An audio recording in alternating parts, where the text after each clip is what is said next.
Hola y bienvenidos al resumen inseguro número 5, tu resumen de noticias de hacking y ciberseguridad. En primer lugar tenemos la noticia del pasado Patch Tuesday de Microsoft, donde entre otras cosas se arreglaron dos vulnerabilidades que estaban siendo explotadas activamente. Además, resulta que este Patch Tuesday se cumplieron 20 años de que Microsoft empezó con esta metodología para arreglar las vulnerabilidades, o bueno, para enviar los parches. En el último Patch Tuesday, el de octubre, se parcharon 103 vulnerabilidades, incluyendo dos zero days que estaban siendo explotadas activamente. Una es una vulnerabilidad de elevación de privilegios que estaba en Skype for Business, y la otra es una vulnerabilidad en WordPad, ¿sí? Si bien está catalogada como Information Disclosure, la vulnerabilidad permite el acceso a los hashes NTLM que básicamente permiten el acceso a las cuentas de los usuarios, ¿sí? Así que es un information disclosure, pero que desemboca en cosas un poquito más complejas, ¿sí? Y bueno, como dijimos, estas dos vulnerabilidades en particular están siendo explotadas activamente, por lo que, como siempre recomendamos, vayan a parchear todo lo que puedan.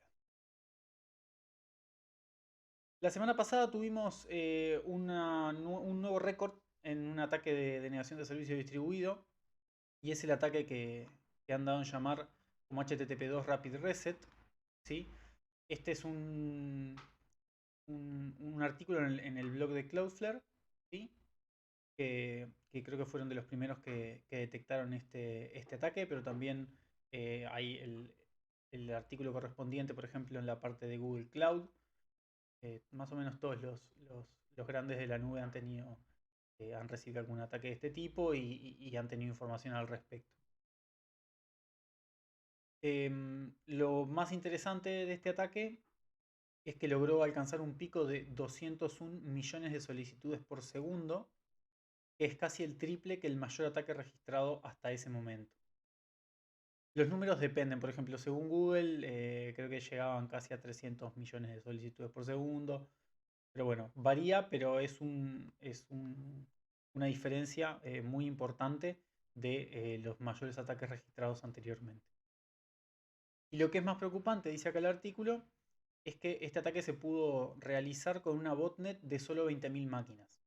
Y si bien para una persona normal 20.000 máquinas suena a mucho, a nivel de lo que son botnets, hay botnets que tienen cientos de miles o millones de máquinas. Entonces 20.000 máquinas es relativamente poco.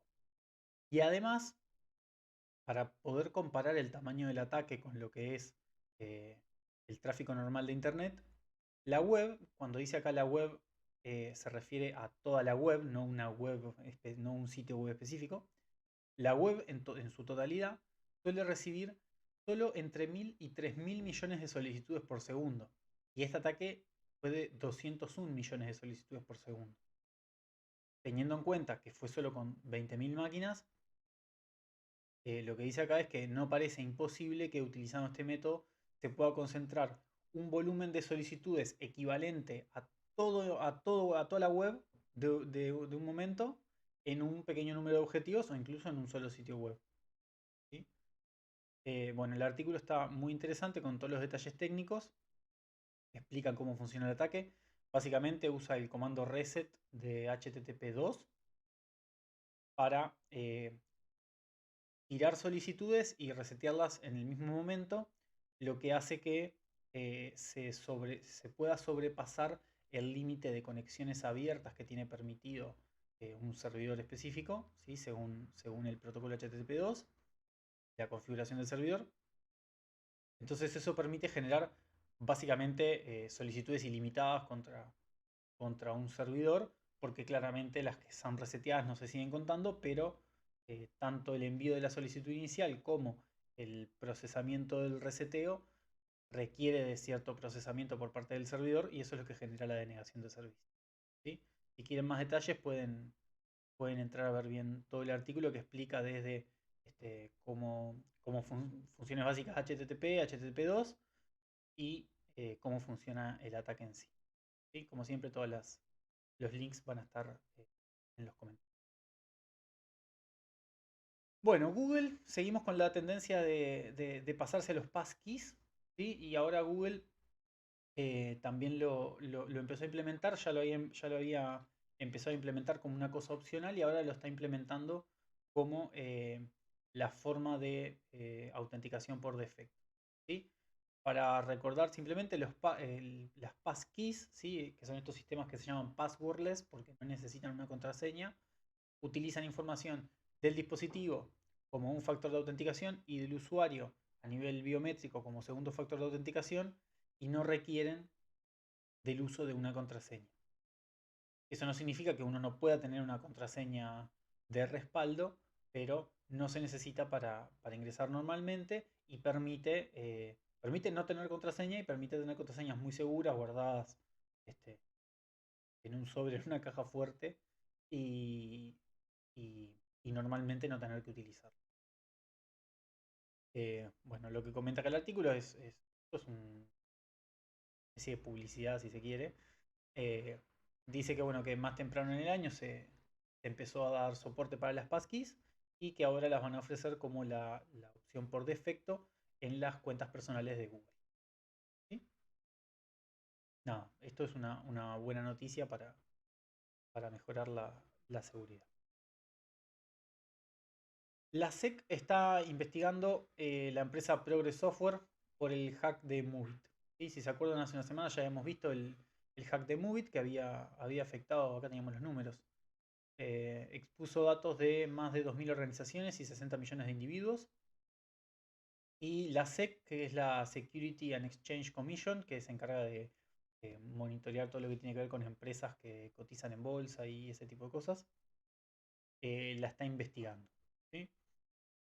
Básicamente lo que pasó es que la empresa Progress Software eh, confirmó en su último reporte financiero que tienen que hacer periódicamente este tipo de empresas, confirmó que la SEC empezó a investigar el incidente, además de otros organismos que lo están investigando, como son reguladores de privacidad de datos, el fiscal general y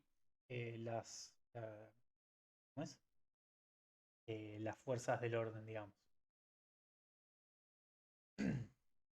Un detalle que es muy interesante para nosotros que estamos en estos temas, a nivel de cómo presentamos a veces los riesgos hacia las organizaciones para las que trabajamos, es que el mismo informe también dice que hasta agosto, hasta el 31 de agosto de 2023, la empresa Progress Software gastó $1 millón relacionados con la vulnerabilidad de MUIT.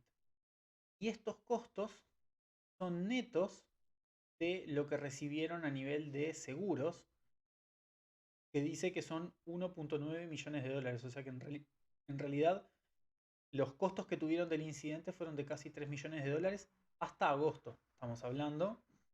Y básicamente como dice acá el artículo, hay varias acciones legales en progreso. mm, Este, en proceso, acá dice progreso por la empresa, pero también están en progreso. Y bueno, y hay otros clientes que también están reclamando que la empresa se haga cargo de los problemas que les ha generado. Así que bueno, casi 3 millones de dólares hasta el 31 de agosto y es un número que seguramente y lamentablemente para la empresa va a seguir subiendo. La empresa 3323andMe se dedica a estudios genéticos.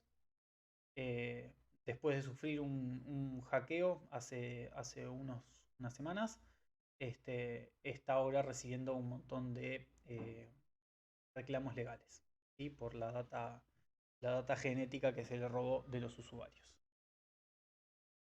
Bueno, lo que dice acá es que está enfrentando múltiples class action lawsuits, que son cuando se juntan muchos consumidores para hacer un reclamo conjunto en Estados Unidos después de la brecha de pérdida de información que tuvieron, que se estima que afectó a millones de sus clientes. ¿Sí? Lo más importante es que había un CSV que se filtró en foros de hacking que contenía información de los usuarios, que incluía los ID de los usuarios, el nombre completo, sexo, fecha de nacimiento, los perfiles de ADN, la ubicación y detalles de la región. ¿Sí? O sea, no era información en sí sobre las cuentas, no habían, por ejemplo, hashes o contraseñas, pero sí en realidad toda la información importante es la identificación de la persona y en particular para lo que es la empresa, la información genética. Originalmente se había publicado el CSV por parte de un hacker, como gratuitamente, digamos, pero la semana pasada el hacker decidió eliminar la publicación y en vez de publicarlo gratuito, empezó a vender los perfiles de datos de los usuarios en paquetes. Eran paquetes de a 1000, de a 10.000, de a 100.000 y en función de la cantidad te hacía distinto precio. Bueno, por lo que habló 23andMe con Blipping Computer, los hackers, y esto es importante, accedieron a la plataforma por medio de un ataque de credential stuffing en cuentas que no estaban bien aseguradas. Y credential stuffing suena como que es un ataque súper técnico, pero en realidad credential stuffing es agarrar bases de datos de usuarios que ya están filtradas y usar esos usuarios y contraseñas para tratar de entrar en un sistema. ¿Qué significa esto? Que estas cuentas mediante las cuales los hackers accedieron a los sistemas de esta empresa estaban reutilizando las contraseñas que ya se habían filtrado en otros sitios. ¿Sí? O sea, no solo estaban reutilizando contraseñas, sino que además estaban reutilizando contraseñas ya filtradas. Por eso es importante, por un lado, concientizar a los usuarios para que no reutilicen las contraseñas y por otro lado, tener en nuestros sistemas algún tipo de control, al menos contra las contraseñas que ya han sido filtradas en alguna brecha de seguridad. ¿Sí? Y bueno, en este caso, al igual que en el anterior, hay varios procesos legales grupales para reclamarle a la empresa, por lo que es de esperar que esto también eh, tenga un impacto económico sobre la empresa bastante importante. Y por último, tenemos la noticia también de la semana pasada de Air Europa, que sufrió un ciberataque y le pidió a sus clientes que cancelen las tarjetas de crédito. ¿Sí? Este es un ataque bastante interesante, o sea, el ataque no hay demasiados detalles, pero es el caso bastante interesante. Básicamente, Air Europa explica que los datos extraídos han sido exclusivamente los asociados a las propias tarjetas en sí y no a los clientes. Eso lo que significa es que no se robaron información de los clientes en sí, de los perfiles de los clientes en los sistemas de Europa, de los viajes que hayan hecho, ¿sí? Pero sí de las tarjetas de crédito. Y de las tarjetas de crédito a nivel grave, ¿sí? Porque los datos sustraídos son el número de varias tarjetas, fechas de caducidad y el código de verificación, que es todo lo que se necesita para justamente utilizar esas tarjetas de forma fraudulenta y hacer otras compras. Por esto mismo es que Air Europa le recomendó a los clientes afectados que cancelen las tarjetas, que generen un plástico nuevo para evitar fraude.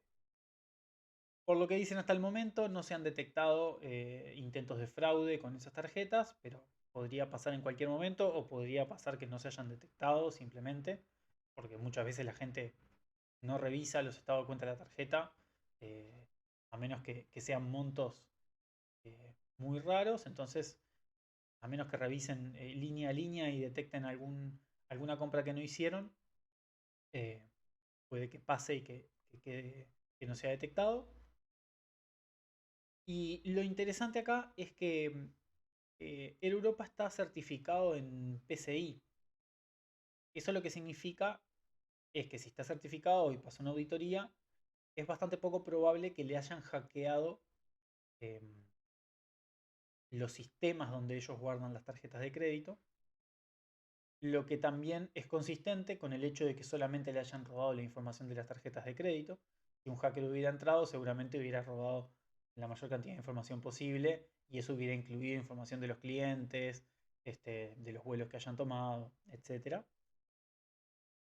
Y por lo que pude escuchar de gente con conocimiento en el tema, lo más probable es que haya sido algún tipo de ataque entre medio de los sistemas de facturación, no, de procesamiento de pagos de Europa. Una de las opciones que se manejan es que haya sido un ataque a nivel de DNS, ¿sí? Que hizo que el tráfico de la pasarela de pagos pasara primero por el hacker. Entonces ahí el hacker lograba robar esa información o cosas similares, ¿sí? Por eso es que este caso es como tan raro en el sentido de que solamente robaron esa información y en realidad, por lo que dice la compañía al menos, no la hackearon, pero sí se robaron la información capaz más crítica, por lo menos para los clientes. Así que si viajaron por Air Europa eh, hace poco, incluso si Air Europa no los notificó, yo cancelaría mi tarjeta de crédito y pediría uno nuevo. Hasta ahí las noticias del resumen de esta semana y nos vemos en el próximo.